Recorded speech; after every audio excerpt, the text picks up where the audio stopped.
World cup ഡെസ്കിൽ നിന്ന് ശിവാനി കൂടി ചേരുകയാണ്. ശിവാനി, ഈ ടീം തന്നെയാണോ പ്രതീക്ഷിക്കുന്നത്? ഈ ടീം എങ്ങനെ കളിക്കാനാണ് സാധ്യത? ഒപ്പം തന്നെ ഈ പറഞ്ഞതുപോലെ തന്നെ ഡാനി ഓൾമോയും അതുപോലെ തന്നെ ലെമീൻ യമാലും ഒക്കെ മികച്ച ഫോമിൽ കളിക്കുന്നുണ്ട്. ആ ടീമിൽ ഒരു മാറ്റം പ്രതീക്ഷിക്കേണ്ടതില്ല അല്ലേ? ഇല്ല.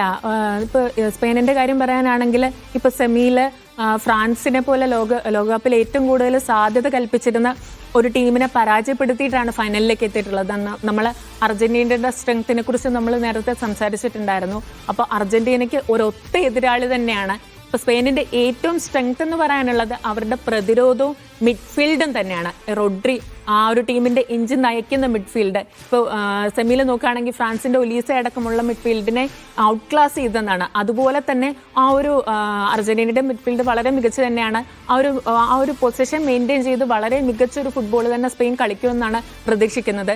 പിന്നെ അവരുടെ തുറുപ്പുചീട്ടെന്ന് പറയുന്നത് യമാല് തന്നെയാണ്. ആ ഒരു ഏതൊരു മൊമെന്റിൽ ആ ഒരു കളിയുടെ മൊമെന്റത്തിനെ തന്നെ മാറ്റിമറിക്കാൻ സാധിക്കുന്ന അത്രയും മികച്ചൊരു പ്ലെയറാണ് അവർക്കുള്ളത്. പിന്നെ ആ ഒരു രാജ്യത്തിന് വേണ്ടി കളിക്കുന്ന സമയത്ത് വളരെ മികച്ച പ്രകടനം നടത്തുന്ന ഡാനി ഓൾമോ, അതുപോലെ വളരെ ഒരു പ്രധാനപ്പെട്ട സമയങ്ങളിൽ ഗോൾ പ്രൊഡ്യൂസ് ചെയ്യുന്ന മിക്കേൽ മെറനോ, അങ്ങനെ ഒരു വളരെ സന്തുലിതമായിട്ടുള്ള ഒരു ടീം തന്നെയാണ് സ്പെയിനിനുള്ളത്. അപ്പോൾ അവർ അർജന്റീനയോട് ആ ഒരു നെക്ക് ടു നെക്ക് പോരാട്ടം തന്നെ കാഴ്ചവെക്കുമെന്നാണ് പ്രതീക്ഷിക്കുന്നത്. ഹരി, ഒരു നെക്ക് ടു നെക്ക് ഫൈറ്റ് തന്നെ പ്രതീക്ഷിക്കുകയാണ്. ഏറ്റവും നല്ല രണ്ട് ടീമുകൾ തമ്മിലുള്ള പോരാട്ടമാണ്.